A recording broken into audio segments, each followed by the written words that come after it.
Yes, guys, welcome back to SFeatleyTV, and we're here once again for another preview. It's Arsenal versus Sunderland in the Carabao Cup quarter-finals.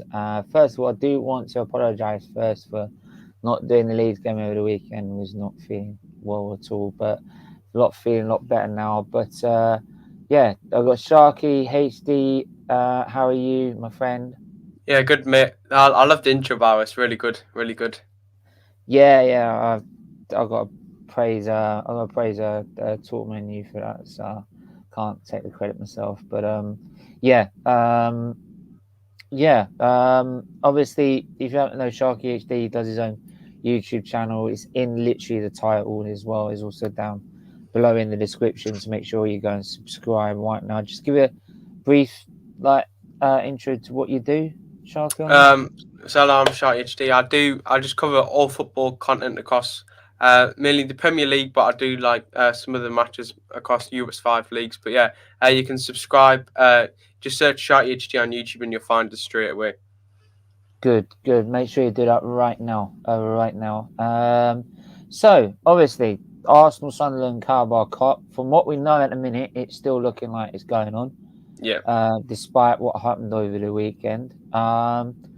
But as a Sunderland fan, before we go into that, as a Sunderland fan, how things do you find with Sunderland right now? I know they're sitting third in the table. I think we were speaking of there. So, Yeah. how are you finding things with Sunderland this season? Well, like most seasons, we've had quite inconsistent patches. Like we at the start of the season, we got a good run of form. We obviously won our first game, we went a good run of form. But like every season, we have like dodgy patches, and we had like this really bad patch where we were losing away games. We lost 5-1 to Rotherham, but recently we started like picking up some form, obviously. But obviously we dropped points on Saturday at Ipswich. That was a bit of a blow, but hopefully we can. Hopefully at the Doncaster game we can come back. But I think the Arsenal game it's more of like a chance for the players to get a bit of experience in the higher rounds of the Carabao Cup. Yeah, I mean, obviously we've got That's one that. more. We got one more round until the actual semi-finals. We get Exactly. right to it. So yeah, big up Static in the chat, always in the chat. Big up to you, mate.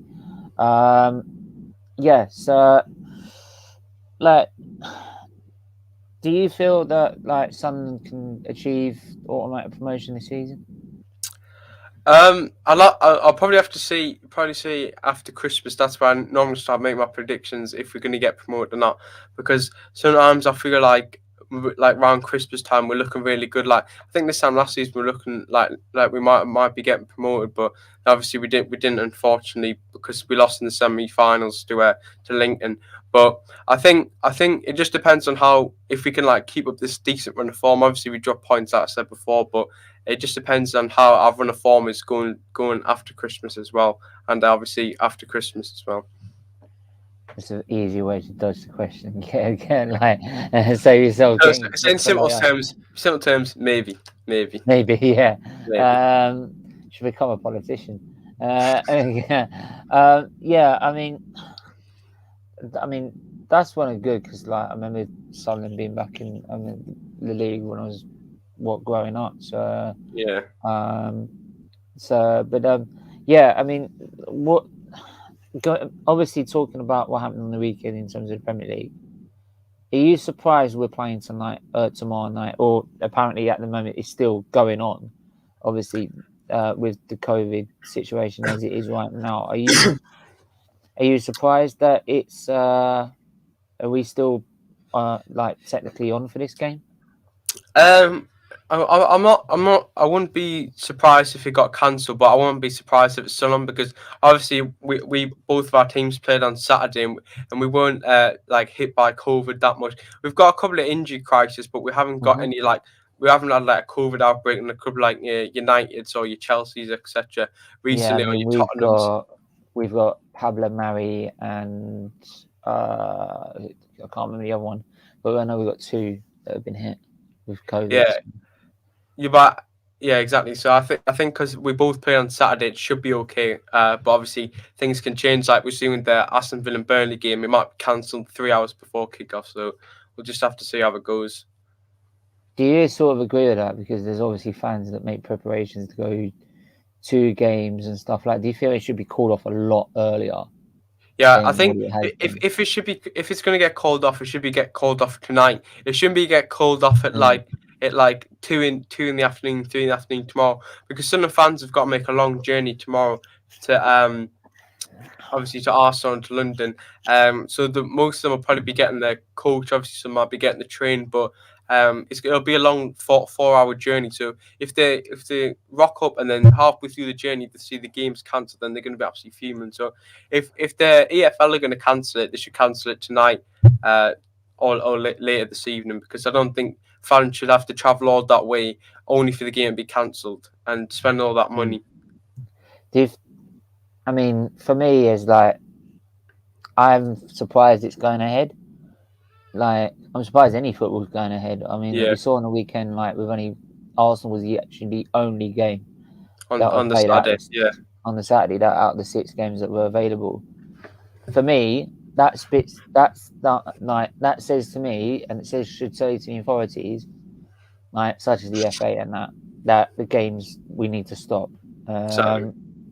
And the fact they're still trying to carry on, I think it's a joke. If it was me, I would call it off right now. Like, what's the harm in calling Boxing Day and New Year's Day off? Exactly. Especially since the fact people saying we can't do that. Well, the other teams in Europe manage to do it. Exactly. They do it every year. They have a winter break, so why can't we do it? So there's ways of getting around it, and I just feel for me is that this, like, it gets to a point where it doesn't matter if we can do this or not. It needs to be done, like, Exactly. to protect not just like fans, but the players, the staff, stewards, everyone. Like everyone that's involved, the media, everyone that's involved in football. It needs to start now, and Exactly. you need to stop it now to stop the spread any further. Exactly. So I'm not going to get on sort of political front, which would be Yeah, exactly. lockdowns and that. But in terms of a football front, as much as we want to keep the show going, we need to Yeah. either consider stopping it completely or stopping fans. Yeah.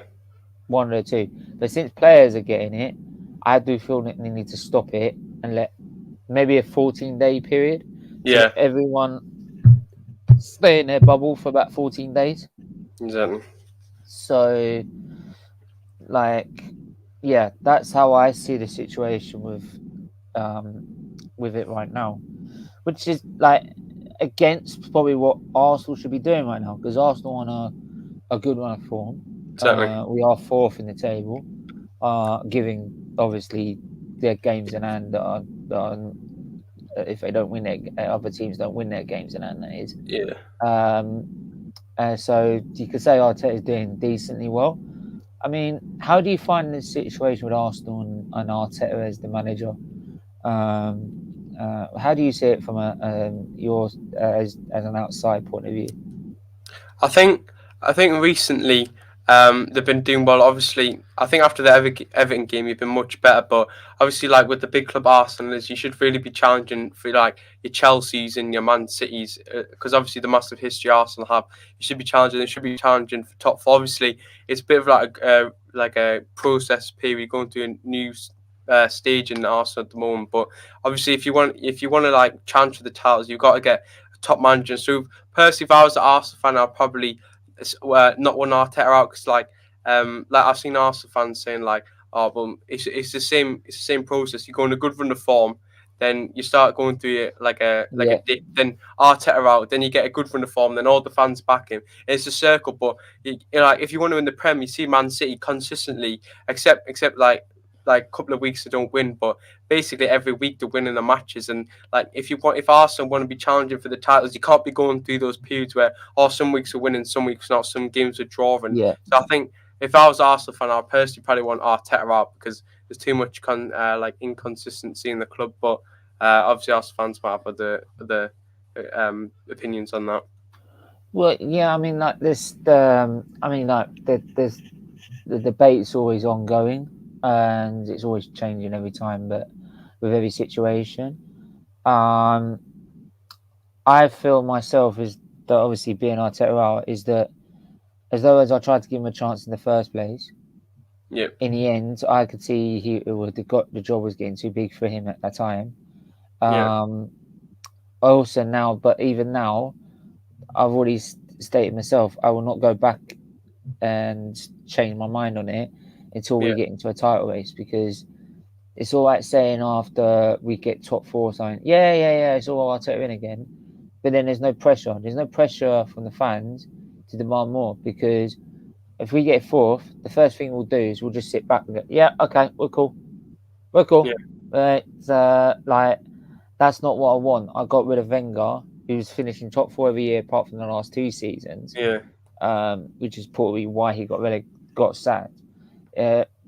We sacked him, so I will go for the league, not to yeah, finish fourth. yeah, exactly. So, until he gets us into that or challenging for that, I will not support him, because in the end, he's not good enough. In the end of the day, Yeah, it proves to then, if he ain't doing that, it proves he ain't good enough for Arsenal Football Club. It's simple as that. So that's my whole stance on the whole thing. There are certain situations, and like the Aubameyang situation at the minute, we might even see him again in the EFL Cup game. You don't know. It's like a yeah, punishment, for example. exactly. Because, to be honest, Arsenal don't usually put their first team out for the Carabao Cup. Yeah, It's no disrespect to any other team we play. It's just more like when I was growing up, it always used to be a chance for the youngsters to have their yeah, chance exactly. to shine. But I think these days Arteta more wants to try and, especially at this stage now, put a first team out, because it'll be a Exactly. chance of a trophy. The Aubameyang situation, I wouldn't be surprised if he does get thrown in this game, but then I wouldn't be surprised if he doesn't get thrown in this game. I think Eddie Nketiah gets in this game. But Yeah. how do you see the Aubameyang situation? Because there's been a lot of talk about it. I mean, I back actually Arteta and what he's done with Aubameyang. So what do you make of it? I think I agree with you. I think if your club captain who's representing Arsenal, one of the biggest clubs in the world, along with like your Man Cities and your Chelseas and stuff, you have to be doing. If you're just clowning around as a captain, you've got to be leading, showing the younger kids, your Yeah, Sakas and your Smith Rowe's example. You can't just be missing training sessions, turning up late. You can't be doing that as a captain. Fair enough if the youngsters doing it because they're learning. But if Aubameyang's doing it, he's a captain of your football club. Like that's a massive thing. Then Arteta has every right to get rid of him. To be honest, as a captain, and I think someone like maybe like Odegaard, or maybe not Odegaard, but maybe like Ramsdale, who has big passion for the club, could definitely be a contender for like new captain, because you need someone at the club who's going to be disciplined, organised, communication is very good, and who has a passion for the club as well.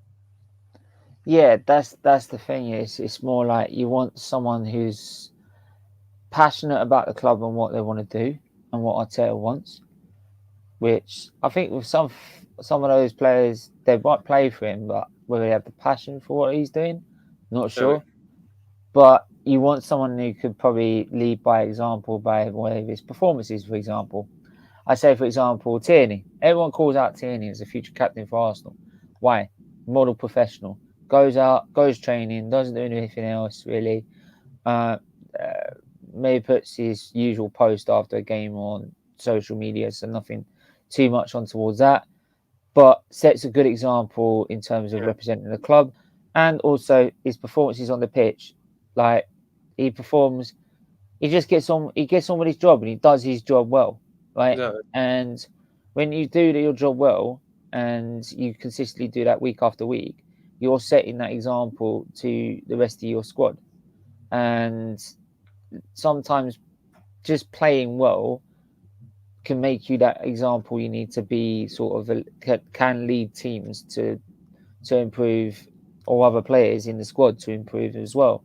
So that's why I think Tierney always gets called up as a mention. Yeah. Lacazette, I'd say, has been a good one, Yeah. but with his contract situation, I don't think he'll get it. Yeah.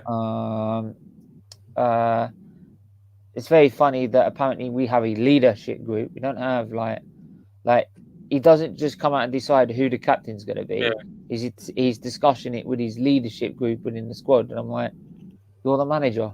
Pick one. Exactly. Pick one. Pick a vice. There you go. Done. No qualms. No worries. No. Oh, let's have a vote about it. No, you're the manager. You pick who you think is the best leader, and you die by the sword on it. That's you as a manager. That's one of your jobs. So, like, you don't have this major discussion with the squad. So, yeah. So I feel, but it's very funny with one of those leadership groups. Granit Xhaka is part of it. Right? What a surprise. So if Granit Xhaka gets it, my God, Jesus, this whole fan base will go. Well, the fan base that does remember what he did will go in a meltdown. The people that said we need Xhaka back, they'll probably have a freaking party. Knowing them lot. So I'll ask you about like the Pepe situation as well, because there's always been like Pepe's being dropped week after week, not getting any game time, for no particular reason. What's your take on that? Because I'm still trying to work it out.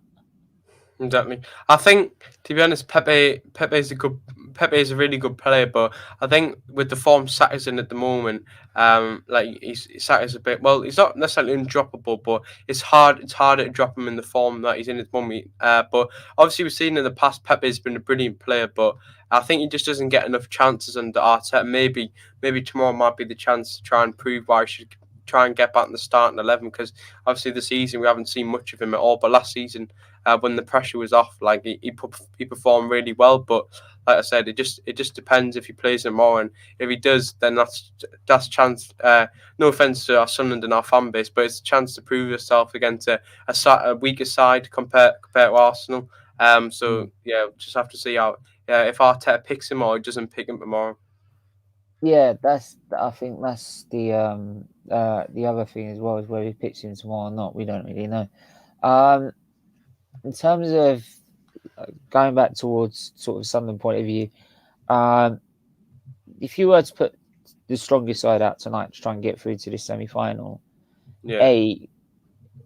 is this paramount to what you want, or are you more looking towards trying to get, if you can get promotion, or like basically would you want to put a strong side out to try and go for it, or would you be more inclined to think that, well, if you did put that top, and if you did put that your biggest best 11 out there, who do you think is going to be the biggest threat for Arsenal in this game? I think, to be honest, as a Sunderland fan, I'd rather focus on the league. So I would play like a bit more of the young, not maybe the youngsters, but the players who don't play week in week out for Sunderland. So because obviously you've got Doncaster just about less than a week later. So I would probably say play some of the people who don't play as much, but at the same time, I'd like to see some like the first team players, because obviously it's still a big game. It's the quarterfinals of the Carabao Cup. If we win, we're one way from Wembley.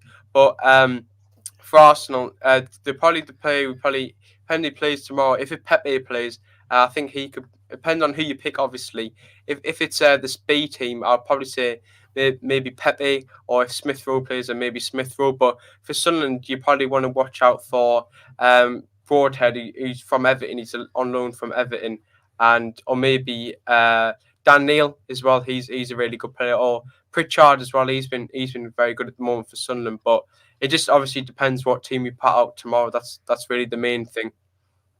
Yeah, I mean, I'm just looking at some of the stats Broadhead's done, like in 15 appearances, 6 goals. Would you say though Stewart would be more of a threat? for example, because he's played 25 games, 11 goals during those games. So I'm not sure if he'll be as much as a threat because recently he's not really been the main man. Like start of the season, he was the one who was banging the wiggles and like we got a brilliant away win against MK Dons. That's when he was like in this like his best like play in the season so far. But I think to be honest, it'll probably be Broadhead because he's the one who's been playing really well at the moment for Sunderland. He's probably I'd say is our best player at the moment. But like I said, it just depends if you put our B team or our main team out. It depends how basically depends what Lee Johnson's attitude is to the game, is whether if he wants to actually try and get through, or if he wants to play against if he wants to play his B team or not. Just depends. yeah, yeah. Serious here. Biggest threat will be Pritchard or Like I said. or Broadheads.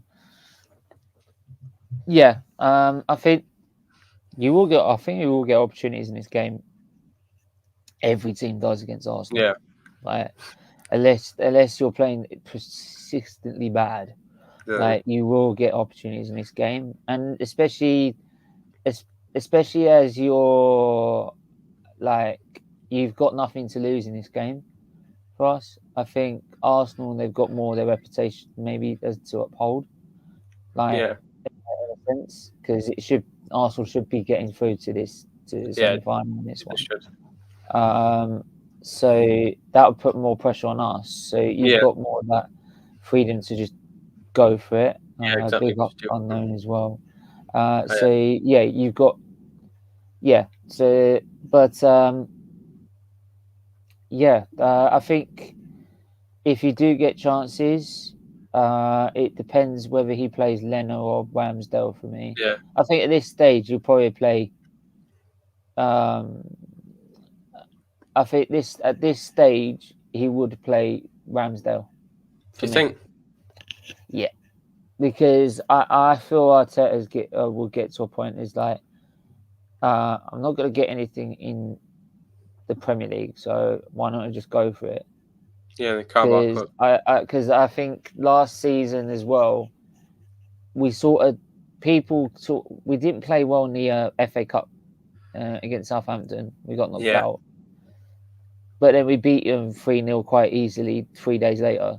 And then people was like, "Oh well, like it's a free." People were like, "Yeah, but the 3 points are more important than the FA Cup." Yeah. And then we finished outside of Europe, so it was meant nothing anyway. Exactly. So I think this time he wouldn't really resist the chance of going for a trophy. Yeah. But then I think that's probably what he needs right now.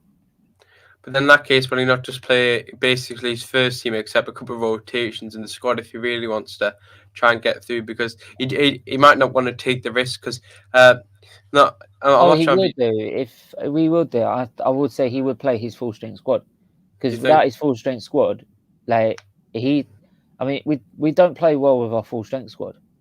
Could you imagine playing with half our squad?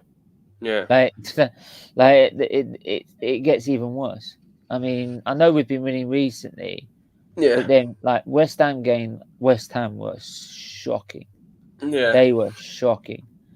If you look at what I can't. Do you know what? I can't even remember the games. It's typical. I always seem to forget it at the last minute. So let me just bring them up. The last fixtures we've had is that beat Leeds. Everyone's knew we were going to beat Leeds. West Ham, like that was a surprise because like we didn't expect West Ham to be that bad. Yeah. Because otherwise, if we played them at top of their game, we would have struggled to beat them exactly. We drew against Palace. We've drawn against Palace. We've drawn against Brighton as well. Yeah. Who are no mugs as well. So, yeah, you should be happy with Arsenal's recent progress. Yeah, but like unknown, like come back to me in May. So I'm not jumping up for joy because it's December. We've still got 18 games to go yet. Like this is the thing. Like this is the one thing Arsenal fans do. Like they get halfway through a season, they start jumping up and down like they've won the league. Like Yeah. so, like come back to me when we're fourth in May. Right, and even then, I'll still sell to you. He said, "I still want to be challenged. I want to be challenging for the league. It's not good enough." Yeah. He won't, and I don't think I don't want him here because he's not going to win us a league. You've got managers like Pep, Klopp, and Tuchel in charge. If you put Ten Hag in there, you might have a chance. You might have a chance. Exactly. With Arteta, it'd be exactly like Ollie. You'll give him literally the squad of the mother of all squads, and he still wouldn't be able to do it. So I'm sorry, that's not good enough. Exactly. So like yeah, so like we've had some good results in those games, but again, like it's still not it's not convincing me because if you look at the performances haven't been great by the teams we were playing against. So we will see at the end of the season, but most fans predicted us to win the relegation. Yeah, no, unknown. Like that's banter. You're not seriously saying that was serious, did you? Like that was banter. Like it was actually banter.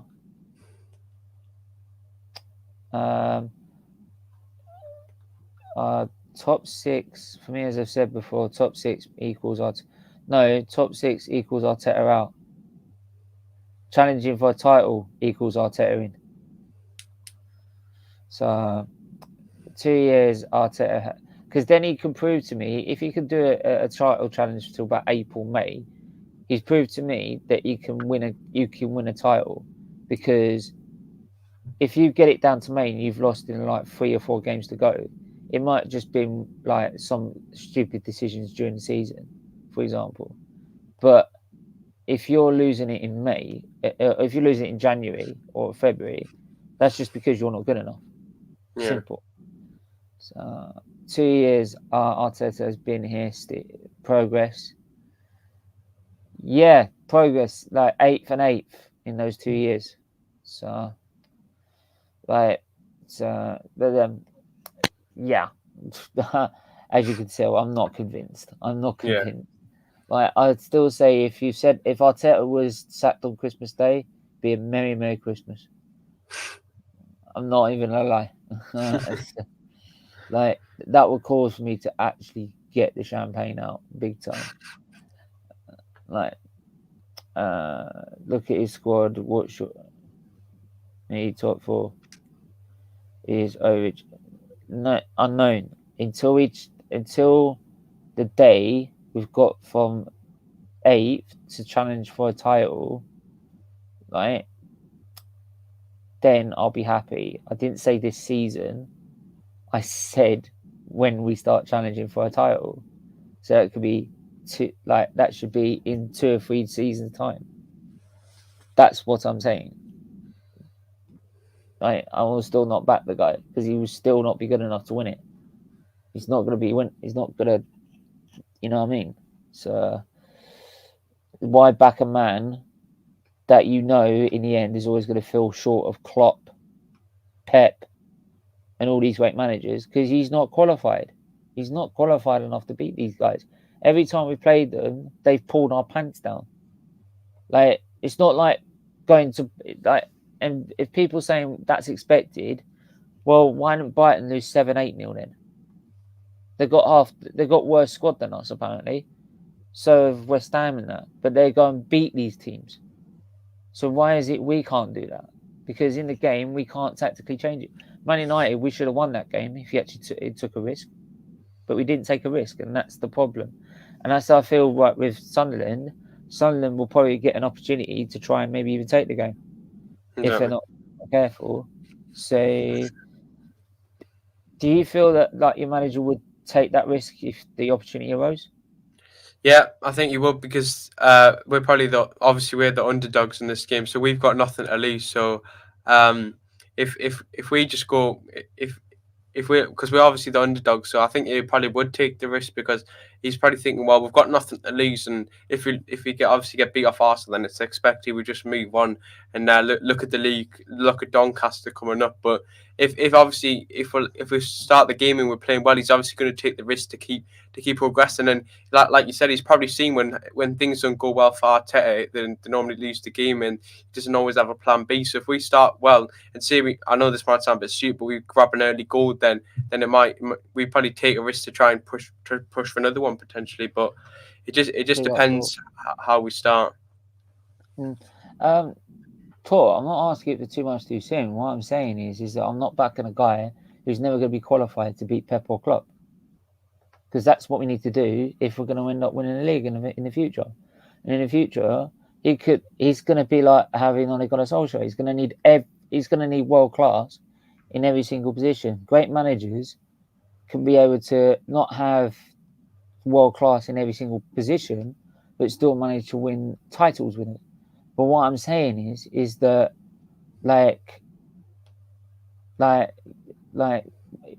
yeah, but young managers take ages to grow into elite managers. They take ages, right? He's not going to be able to, even if we got to a title challenge in 2 or 3 seasons. I ain't saying this season or even maybe next season. The 2 or 3 seasons is what I'm saying. And if he can't do that and be able to do a sustained title challenge, he's not good enough. Exactly. Right?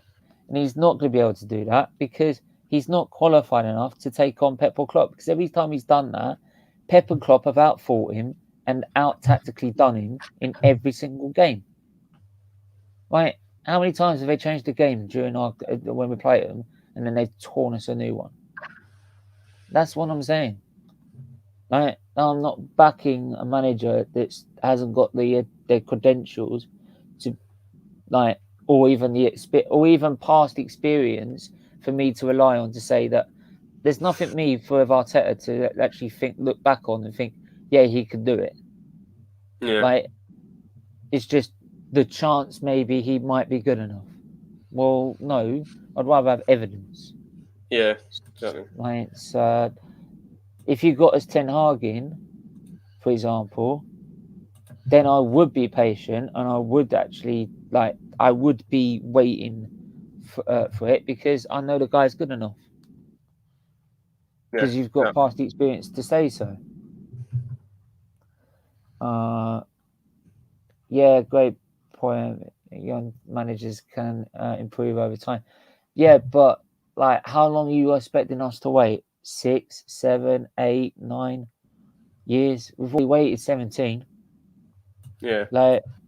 I'm sorry if I'm a bit impatient, but I've waited 17 years. Exactly. You know what I mean? Everyone develops differently, quickly or slowly. Sadly, Arteta is very slowly. That's the thing, and he makes the same mistake every time. Every time I'm watching it, it's like the same mistakes. Pep and Klopp have years on Arteta with their current position. Yeah, of course. That's why I want a better manager. That's what I'm saying. This is even if he did manage to claw that back and he managed to get a top quality squad under him, I don't feel he'd be able to challenge them because they can actively tactically outthink him. So, that's why I want a better manager. That's why when Conte was tipped to go to Tottenham, I wanted us to hijack the deal because if Tottenham could get him, we could get him. Simple. So, that's the deal we should have got for. Now, if it was on the Conte, I'd wait 2 seasons for Conte because he's been in there and won it. So, and done it all. So, and he knows how to get the best out of squads that maybe aren't the best squads. So, big games are major criticisms of Arteta. That's the point. If he can't win big games, he's not going to win the league. And he doesn't win big games. Very rarely does he win a big game. The last time he beat Man City was in the FA Cup. Exactly. Well, we need to do it in the league, and he can't. Yet Graham Potter and David Moyes can take these clubs to the sword at their own grounds, yet we can't do that. Yeah. With a better squad, and that's why I'm saying, that's why I say Potter and Moyes are better managers than Arteta. Yeah. Because they've got less squads and they're still managing to achieve the same results. Right? At least Pep and Klopp coached the team or two before they got bigger and better jobs. That's what I'm saying. Arteta's never had that. No. And I'm not sitting here waiting for it. We're not that sort of club. Like, you work your way up through the ladder. You don't start at the top and try and stay there. So all managers, they start lower down the ladder and walk their way up. No. So, but yeah. Anyway, to the game, like, finally. Yeah. Like, how do you see Sunderland going about, like, setting this up, this game? I could see at the start Arsenal probably start the better team, because we've got to think some reason. Like on Saturday, Ipswich in the first 10 minutes they had 80% possession and had like 6 shots. It was disgraceful, and then obviously going back in the game. So I think there'll be a period like maybe before or after half time where we might have a couple of chances, and that'll define whether if we actually have a chance in the game or not. And it depends how if obviously we take our chances, but our main problem is like defending. Our attack's fine, it's just defending, just keeping the ball out the net. And obviously against Arsenal with the good attack and play, they might score a couple of passes. But in my head I'm saying 2-2, then win on penalties, but my heart's saying probably like a 3-0 Arsenal, 2-0 Arsenal. It's probably the most realistic zone. Wow. I think yourself with like nothing to lose, to be honest. I think you probably looking at this game, you've probably done your homework, most definitely. And if you have, first thing to do is don't give us any time on the ball. Yeah. Like, we'll need days on the ball, so like it's not that hard to close us down. Like, so Exactly. if you've seen like maybe against like the Liverpool game, the way they pressure teams and that, like, if we're playing out from the back, keep the pressure on us high up the pitch. Yeah. Because that's what we'll try and do. And if you can disturb our already weak midfield, you'll be able to keep the pressure on us. Exactly. And cause a lot of problems. So, because Arteta will not change. He will play out the back. Win, lose, or draw, he's playing out the back.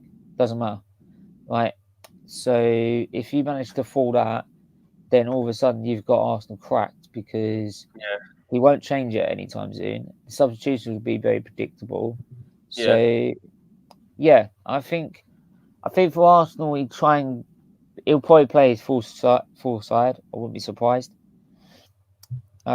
Which means Pepe will be on the bench. Means Nketiah will be on the bench, but then come on. Especially if, like, what's going to happen with the Norwich game, and see if it does get cancelled or not. But for me,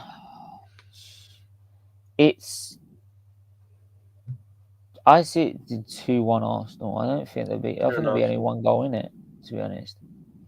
That's my personal opinion. I would take a 2-1 loss against Arsenal. But I still think like if Sunderland are brave enough, they can get something. They can honestly get something, despite it being the Emirates and that. So, but there you go. Like, we'll wait and see. But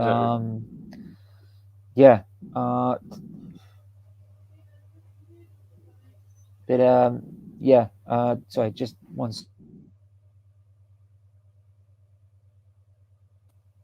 Sorry. No worries. But finally, before, do you know what? Still, I'm going to ask you. Do you still think you can get promotion? Go on. Go on then. I'll say yeah. Okay. The only thing I have about this Arsenal game, if by some absolute miracle we do beat us, the thing with Sunday is, like, when we beat QPR, like that next weekend we literally lost. So the thing with Sunday will be like, we so inconsistent. So we might beat Arsenal, and then on Monday we'll lose to Doncaster. That's the only thing I have. We're just too inconsistent. Yeah, I hear you, because like the thing is that Arsenal is like we would play against Tottenham and beat them 3-1, and then the next game against Brighton we drew 0-0. Exactly. Like, and actually we should have lost that game if it weren't for Ramsdale. Yeah, it was classic. So that's that. And I will actually ask you, just what do you think of like Ramsdale? Because obviously you got a lot of criticism coming to Arsenal. What's your overriding feelings about him? All I can say is probably that he silenced a lot of haters, to be honest, because obviously when he came, he didn't have a great track record. Obviously, Bournemouth, they got relegated, then Sheffield United, then they got relegated. But Arsenal, he came and he's just secured his first choice spot, and I think he's probably been one of the best keepers this season. I'll probably say personally, I think De Gea's been the best keeper this season so far. Obviously Mendy's been up there, but recently, obviously Chelsea haven't been the greatest last couple of weeks. But I'd say Ramsdale definitely up there in the top 2, top 3 goalkeepers this season. Like maybe top 5 in the world, you could say. To be honest, if Arsenal have a good run of form this season and they could get top 4, then he could definitely be up there because he's had some really good games. Even when he got smacked up by Liverpool, he still had a good game. Yeah, that's the thing is like any goals that we've conceded, you can't initially blame the goalkeeper. It's been like because of defensive errors. You can't really blame the keeper for not being able to save certain goals. So, and if that's happening, plus also, it speaks a lot about Arsenal when we're man of the match nearly every week has been, apart from maybe the last 2 or 3, has been Ramsdale. Yeah. Beforehand, it was always Ramsdale, which was speaking a lot about what's not so much as that how good of a goalkeeper he is, how bad our defence is at giving him so many chances to save. So there you go. So that's another thing you might need to look out for. So that's why I say you will get opportunities in this game. Yeah. I would be very surprised you didn't. So yeah. Before you go, Sharky, if anyone hasn't heard before, like shout out, where can they find you? And what you do you can literally just search up my name, Sharky. It's just like that banner there. You just search it up and then you'll find my channel straight away. So there's no other channels like my name. So you just subscribe, would be much appreciated. But obviously subscribe to SFeatleyTV as well. Thanks for having us on, mate. Much appreciated. No, it's more than a pleasure having you on. You're always welcome to come back on anytime. Especially if I do like there's always non-Arsenal shows we do. So if we do any non-Arsenal shows, we make sure to get you back on at some point. Yeah. Absolutely. And I mean, obviously, it's links also in the title of this video. Exactly. So go click on that straight away and go subscribe if you haven't. And as you can show, SFeatleyTV, whenever I'm well enough, I'll go live. So we'll be live tomorrow with the match itself, if it's still going ahead. At 7:15, I believe we go live. So join us then for that. And until then, everyone stay safe, stay well, and we'll see you soon. Bye bye.